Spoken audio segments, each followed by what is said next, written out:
Welcome to the Liberation Lab podcast, insights and interviews for the disruptive educator. I'm honored to have my sis on. I'm going to let her introduce herself. So why don't you tell the people who you are, what you do, and why you do it? All right. My name is Kiesha Garrison, and my profession is I'm a professional host and MC. I do event leading and lead conversations that help drive professional, personal, and societal shifts for the positive, in our society. So those are the types of things I do. I have hosted many large scale events, lots of community events, and interviewed countless community, business, educational leaders. So that's my main profession, but I'm also a multidisciplinary artist, and I am a person who seeks to work on projects that improve outcomes for people that I care about, and oftentimes that's Black folks and Black women and girls. Uh, I'll share my current project. It's called Hey Black Seattle. I'm building an information hub to support Black people in our area to find the Black cultural experiences and community connections that they need to thrive while living in the Pacific Northwest. I love it. I love it. Um, my put all my cards on the table to start us off. This whole season again has been focused on healing and humanity. And before I hit record, we were talking about just how either it's been systematically removed or allowed to wither away in our schools. And so I'm thinking about the aspects of what it means to lead, serve, teach, and construct spaces of that promote healing and harmony for our Black girls. And so to do that, I would love to just hear about your K to 12 experience and what that was like for you. It's just an embodied experience for people to kind of hear where you're coming from. Wow. The my K to 12 experience had a lot of ups and downs. I grew up in the deep south, we like to say, in Oakdale, Louisiana. So this was the 80s, 90s, and you would think that 80s and 90s we had come to a certain point in our progression with education, but my town was still fairly socially segregated. And so while we all went to the same school in this small town, every school experience I had at K to 12 was also thick with a layer of racial tension. Mm, So some of my earliest memories in elementary school are of teachers supporting really racist trauma for me as a child in that environment. Some of those memories are I remember a young boy, Bobby, didn't want to hold my hand. We were in kindergarten, lined up, and you're supposed to pair up as buddies. And I remember the teacher saying to him that he didn't have to because he had said that his parents didn't want him to touch. Well, he went with the N word, but he was told he wasn't supposed to touch Black people.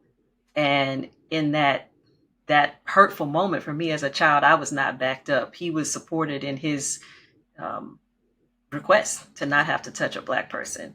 And so things like that, indignities like that, continued throughout elementary school. I had an English teacher, a grown woman, throw a binder across the room at me, and then um, once this was called to attention, she put on like a arm brace to make it seem like I had hit her.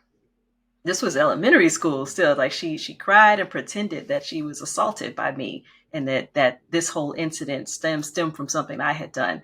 And so this type of like these things were very confusing to me as a young girl to yeah. not know why these things were happening to me. But at the same time, I was also very encouraged academically. There was always someone in the school, whether it was another Black person or another woman or there was always someone, whether it's a coach, who was just like, we see what you're capable of and we want to push you to excellence. And my mother was very big on education. And so I wasn't allowed to make grades lower than an A. And I Mm, say allowed, meaning like I would get in trouble. I had a very yeah. extreme level of push towards you need to be excellent because the other path has things you don't want in it. And so I'm going to overcorrect and like make sure you stay on this path. So I was very hyper focused on being excellent academically, existing inside of an environment that actively worked against that excellence because they didn't want to see it, Yeah. and grappling with all of that without really full understanding of why it was all happening. At the time of this recording, uh, I could hear people say like, "Wow, that was horrible that you went through that," and always we have a recency bias, right? Where we want to say, "Well, things are better now because we're moving in a more quote unquote progressive way." And at the time of this recording in Florida, a few days ago, black students were called by name, gone down, asked to go down to the auditorium to sit down at a presentation. And in this presentation, they stated uh, that we're supposed to be at 41% proficiency, or with our black students, and y'all are failing. And if you don't get these grades right, you will end up shot or in jail. Mm, This is what they thought was a good idea to encourage to raise the standard of excellence. We care about the progress of all students, and therefore we called all the black ones. And um, there's a young girl who was allowed to be interviewed by Fox 35 in Florida, and she's a fourth grader, and she has straight A's. Yet and still, she was called down to sit in front of this auditorium to be talked to about how she had done, how they had done on the test. And so it lets you know that it has nothing to do with grades, performance, or desire for excellence. It has everything to do with anti blackness. And so when I hear your story, and thank you for sharing so vulnerably and bravely, I think we haven't moved the needle much. That this is still a reality for so many in our schools. yeah. And there's a sense of frustration. I would love for you to chime in because I think, I know many things, but I do not know what it's like to be a black woman. Yeah. So when you hear those accounts, what do you think? I think about how, to your point, you said that people think that maybe we've gotten to a certain place because, oh, they'll see, well, we had Michelle Obama and Kamala Harris, or like you can point to a whole bunch of successful Black women or Black women who've achieved certain things. And you think, well, look at where we've gotten. Isn't it great? But all of the ills of the country or the world, you can still see them present. And when those things are still part of the society, when you still have so many people being really loud and proud about bigotry and harmful thoughts that they have about Black women, Black girls, Black people, when you still have that, wherever that still exists, we're still going to see those things manifested in this classroom against our children. They're Yeah, not, it's not like a special protective zone where once everybody walks through the classroom doors or the school building doors, now we have this utopia where education is the primary thing. All of those yeah, people are bringing in all the same biases that you see in the comment section when Shakari Richardson breathes a word, and then you see the vitriol towards her being a proud, loud Black woman who's not backing down. You can see what the comment section says. Well, the comment section people, they mm, exist in every space that our children occupy. And yeah. so they also have they're the guidance counselor at the school telling your kid what their possibilities are. And Talk so about it. when the same person who is expressing those things in public meets a girl who reminds them of Shakari in the classroom, what do you think they're going to do? Mm. So as long as it's still here in our here with us in society, it's with our kids in school. You know the the piece about forgetting the reality that people who type those things online exist in real life. I think sometimes we forget. Like it's so much easier to say these things when you got what Drake called Twitter fingers, right? And so you do all those things online, but it's not like that ideology goes away once you swipe up and close the app, right? You you see the uh all those things enacted in our world. I remember, to your point, I got accepted to college. I was going to be the first one in my family, first generation, to go to college. And I shared with my guidance counselor, like, I got accepted here and I'm about to go here. Now, it was the cheapest school in Jersey at the time, and it was still a quality education for what I was going to do. And I was proud. And she almost acted like it was a disappointment and all of these things. And I think about that to this day. I think about, and I've shared this before, but like being in sixth grade and being one of two black students, me and another black young girl in the honors classes, and being told that because I got B's and C's, a lot was going on, and then I buckled down, got A's and B's my last marking period, that I did not belong. That she hand wrote this, like this was intentional. She wrote it and said, "You do not belong in the gifted and talented program." And those words haunted Wow. me for Wow. years, up until grad school, really. I never really Mm, felt like I was good enough. And mm. and so there are educators who are inevitably listening, who are some maybe doing this work already, trying to grapple with the anti-blackness that they might espouse to. Some of them who are dealing with the anti-blackness, I just want to put this out there, look like you and I. Absolutely. Um, and so we all have a part to play in this work.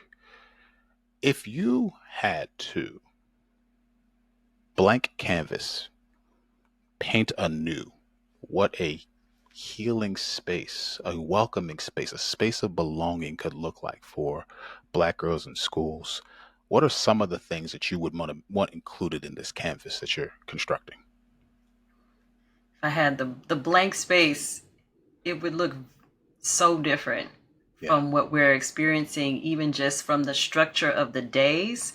And, Mhm. some people might see what I think of as a healing space and a learning environment as chaos, but the I would remove a lot of the replication of just the order that students have to adhere to. I think that there are some things that happen inside of schools that feel like unnatural to the Yeah. body. So if we starting really early in the morning, as a young black girl, I would like to come in and start with some sort of like mental and spiritual alignment for myself, some sort of like calibrating of my soul to my body, all the things that we're about to do. Mhm. Because to just come in after the hustle and bustle of getting ready to go to school, shuttling to a place, and then getting plopped into this, okay, and now be orderly, and now don't Mhm. move, and now go from here to there without question. Now you need to ask when you need to go to the bathroom. I think that there is just a basic like restructuring of what human needs need to be handled in a day. And that also includes our physical, spiritual, and mental needs outside of what information are we stuffing into the children and the young people. Yeah. So there is first an acknowledgement that I am a soul with actual body that has needs, and I've probably experienced some things at home that I also need to like get clear about before we move forward with the day. Yeah. Yeah. And I think, to your point, that we have to do a better job of how we pathologize black and brown folk, particularly black folk, particularly black women, right? The adultification of black women, Mm, black girls in schools, right? We don't let girls be girls. no. We have expectations, demands. We say how they should show up. We want silent and compliant. We don't want opinionated. We don't want uh, any sense of strength or determination, because we've allowed capitalism, patriarchy, misogyny to construct in our minds how a woman should show up. Yes. And no one, even those who are having this conversation, are exempt for how we either align and comply or how we show up and resist. Mm-hmm. I see it with my daughter. My daughter is, I'm not going to take no for an answer. She is, I am going to figure out a way to make this work. I am go and these are all qualities that she is going to need in the world that she is going to, like the world that is not Mm-hmm. made for her. And Exactly. I, as a father, have a responsibility to steward this gift that is my daughter. And if I allow the things that have harmed yourself that stand up against our black girls in schools to happen to my daughter, then I'm only playing the part, right, of misogyny, of anti blackness that exists in our world. And so I steward the gift that is my daughter. But if you don't have that history, if you don't have that understanding, then literally, like a part in a play, you can be taken out, somebody else can be put in, and it continues to run. Yes, yes. Let's say that a teacher's listening to you and says, well, wait a minute, I love black people. I have 5 black friends. Of course Uh, you do. and all the things that we like to say, oh, well, I don't see color, all the things, all the defense mechanisms that come up. How can they be made aware, if you will, of the ways in which they might espouse these beliefs? Yeah. It's it's so common, this whole notion of like I'm a good person and I Yeah. mean well, by the people that I encounter. But the truth is, if you don't have any understanding or education about what what the black girl or the black woman's experience of the world is, you don't even know how to be kind, where to apply extra kindness when needed, where to apply extra grace when needed, you can't know where the spots are to even address the needs if you haven't taken time to understand the needs. So there's going to be some need for intentional, like, reading, intentional listening. Actually, don't just speak for or speak about. How often do you even speak with a black girl? Yeah. What conversations are you having about the ideas that you come up with in your head? Do you actually talk to a black girl or some representation of them to find out how would this affect you?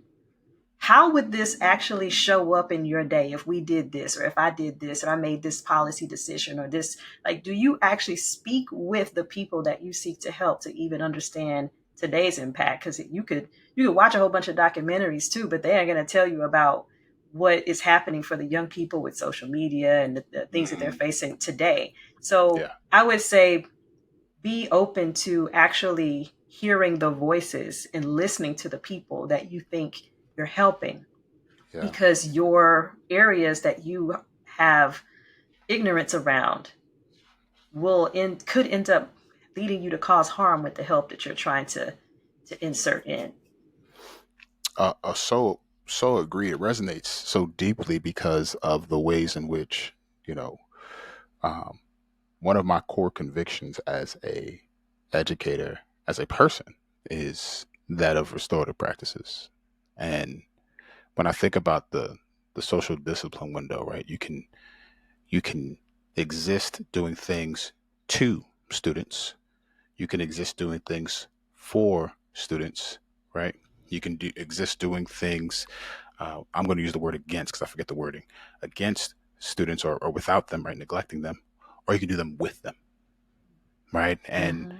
And this exists in every part of life. I don't care. Take students out, put any other people group in, and what you find by and large is that people want to exist in the to stage, right? Because if I do things to somebody, it's easier for me. I don't have to think about the end result, the cost. I don't have to think about how it plays out, who's affected, why it happened. No, no. This is something that's happening to you and it's not happening to me. Mm-hmm. And that's the operative point. Yeah. In schools, we have espoused this to action. You broke a rule. This is happening to you. You showed up outside of my expectations. This is happening to you as a result.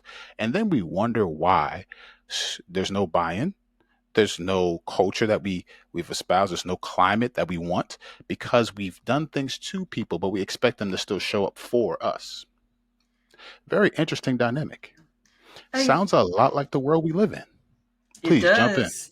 And it's very indicative of how we learned leadership in our Yes. society. We learned to lead through the model of how oppressors lead. And so oppressors were often doing things to people, marginalized people. And so that's Yeah. still the dynamic. That's how the model of leadership we learn. So when you get ready to lead, you do have to ask yourself the question, am I about to do things to people? Am I going to do a version of leadership that is tantamount to oppressive practices? Yeah. Like, how we imagine our roles, how we can imagine what can be, has been shaped for us by what we saw. And until we give ourselves permission to even say, like what you said earlier about what the blank space is, Yeah. no constraints. Yeah. Some constraints are here to support safety first for vulnerable people, to create some sense of order, but some constraints that we have and we operate within as leaders or whoever we claim to be, some of those constraints are there to keep oppressive systems running smoothly and running in their optimal way. And so until you can develop the thought as a leader to say, I'm going to question my thoughts about what constraints and what I need to hold in place Yeah. by doing things to people, until you can question that, you're just going to keep replicating harm. Yeah. Yeah. And there are folks who then move to the I'm going to call it the savior complex, right? Well, the response is, well, if I'm doing things too, well, now I need to step in and push against this trend. But then you go to the four category. That's the name I couldn't remember before.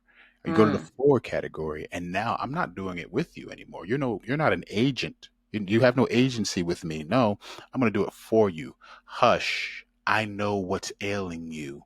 Let me step in and do it for you. You don't have a voice in the remedy. You don't have a voice in the cure or all the things that need to happen as a result. I know better than you, so now I'm going to do it for you. And these are well-meaning people. I've seen it. They want to gather clothes and they want to figure out what food to offer, but they don't ask people what food they like. They don't ask people mm, what kind of clothes they want to wear.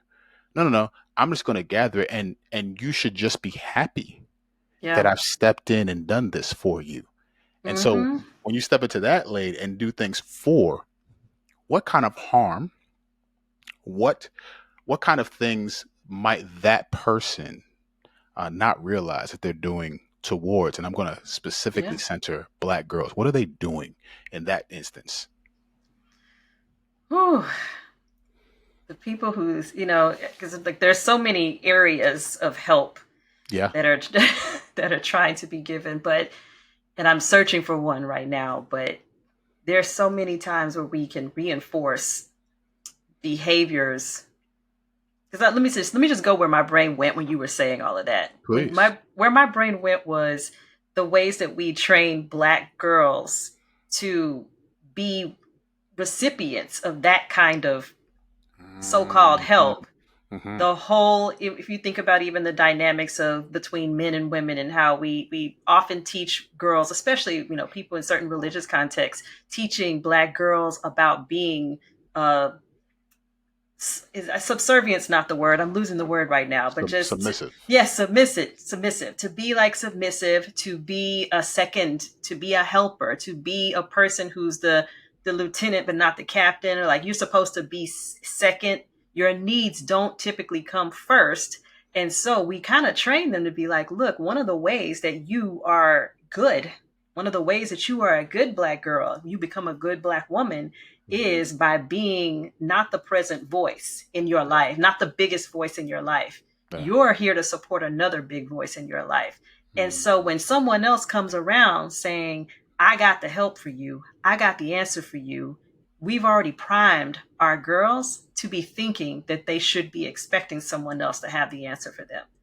And so Mm-hmm. some of the things we can do is make sure that our girls grow up knowing your voice should be the loudest voice in your own life, so Yeah. that we don't prepare them to take whatever BS is about to come their way in the words of, I got the answer for you. Yeah. The same young girls who were told that we have the answer for you grew up to be, women who have to go to hospitals, or maybe they choose to go to hospitals to give birth, and then are told, I know what's best for you. And then we have mortality rates that are through the roof because we refuse to listen. We Abuse. refuse and to the point where there's a case recently that I saw where a poor baby was decapitated, and the doctor, a black woman, where these things we're socialized Yeah. Mm-hmm. to believe and espouse these things, and so it makes it really difficult for our less melanated counterparts to understand that these things exist, because they'll say, well, whoa, this is a black person. Well, wait, Right. you don't have to have a certain hue, level of melanation to espouse anti-black beliefs and sentiments. Comes Hmm. in all shapes and sizes. All shapes and sizes.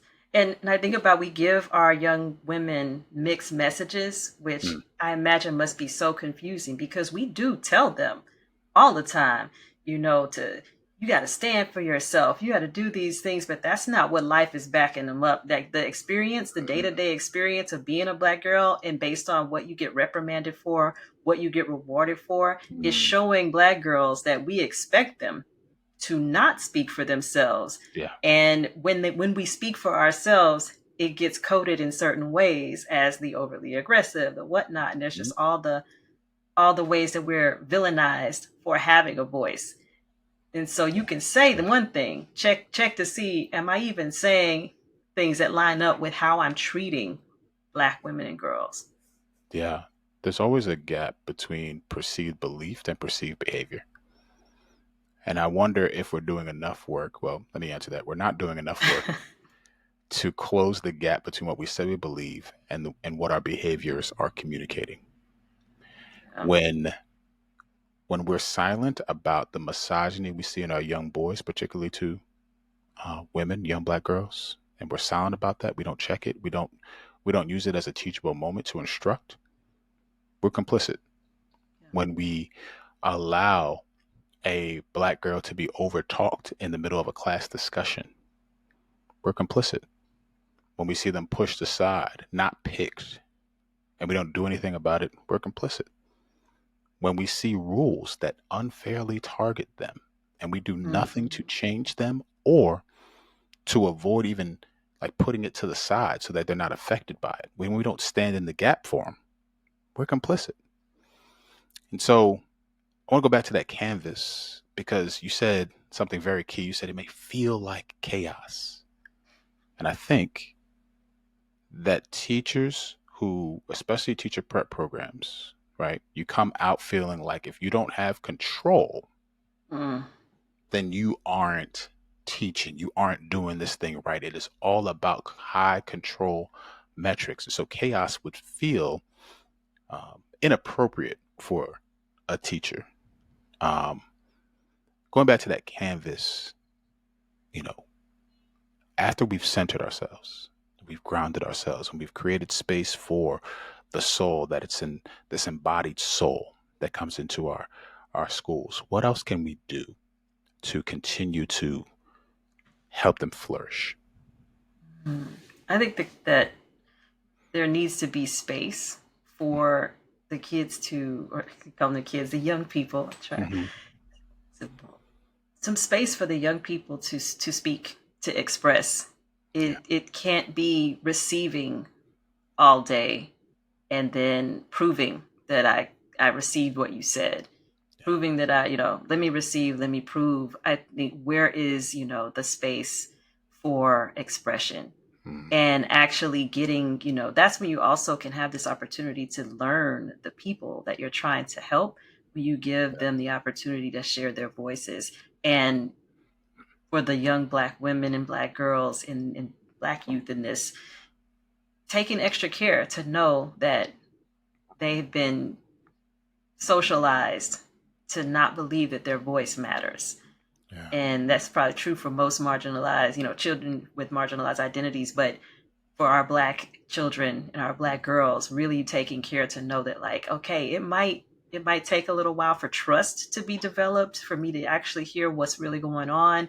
There might not be a situation where every teacher can have access to the openness that they would like, but I do think that there needs to be some space and some outlet for the young people to actually be able to express Yeah. outside of a set of things to be tested on. Yeah. Yeah. Freer. They need to be freer. It seemed like they're going to jail training, to be honest. They said they're going to That's prison it. training, where even just schools that expect young people to sit and eat in silence. I hear that that's still a thing in places. I'm like, we It is. really eat in silence? I don't, that's not how eating happens at my house. Eating is social. Eating, like, it's not going to be in silence, but it really, the more a school feels like a prison, and that might feel like control, but is Yeah. that what we want? Like, we can't want that. Yeah. Yeah. And to think that we would rip apart someone's cultural understandings for our preferences. I'd rather them be silent and seated than them to be expressive. Because what happens if they're expressive? What happens? What if we allowed them space to be? What would happen? And there's always this embedded, not only distrust, but like, I'm going to go back to deficit ideology that says if we allow them space, they're going to do this. Whatever Yeah, there's this is, fear.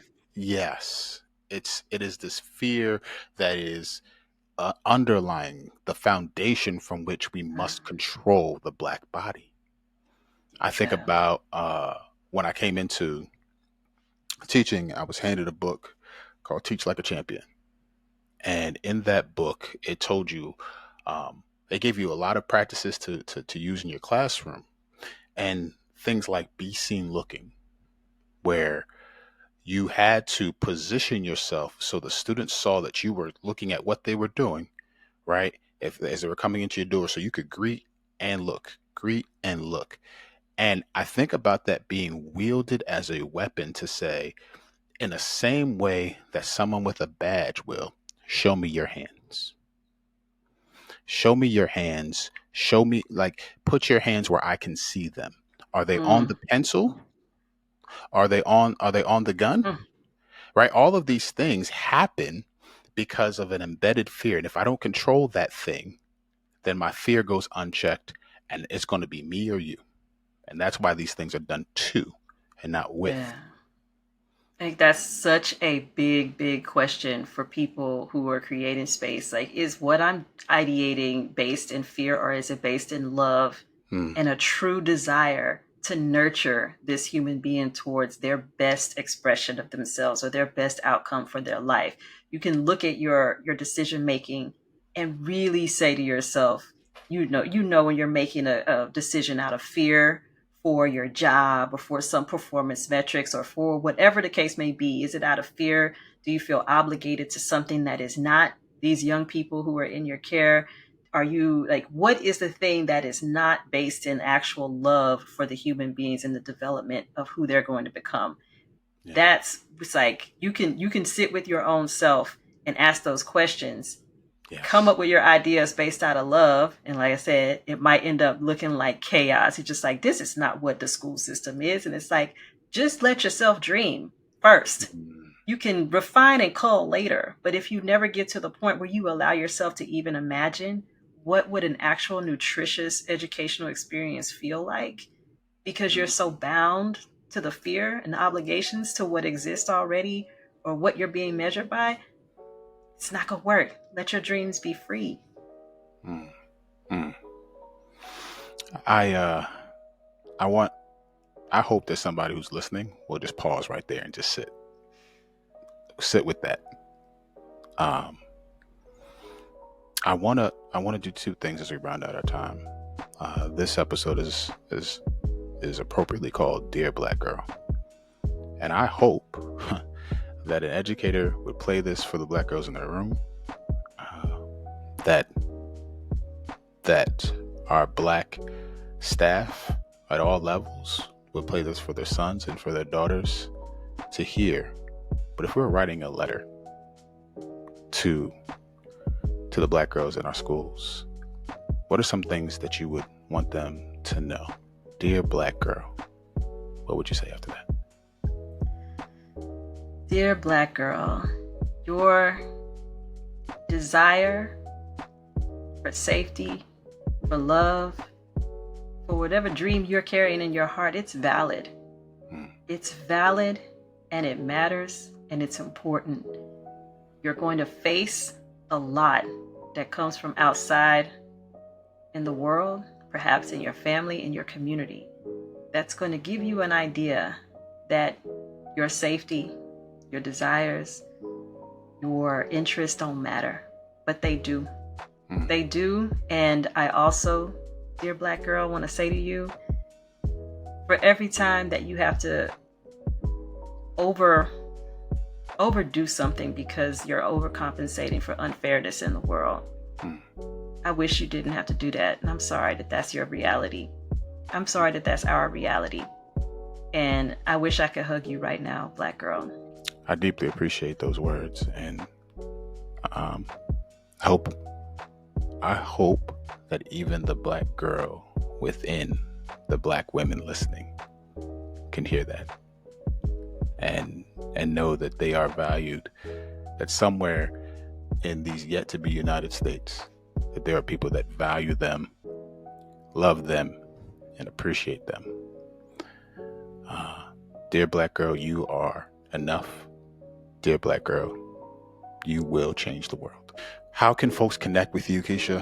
How can folks support your work and just connect with all that you're doing? All right. You can find out about most things I do at KieshaGarrison.com. That's where you can see my work as a speaker. I didn't mention my podcast, You Better, which is all about personal discovery and personal empowerment. You can check that out there. Or you can go to HeyBlackSeattle.com to see what I'm up to for my community locally where I live. For everybody listening, please, we would get up from this podcast to not do anything different if you hear a podcast entitled Dear Black Girl and you don't support the one that's on the podcast. So please tap into her work, follow her on social media, and allow for her to feel the support of a loving community. Till next time, y'all, let's keep pushing.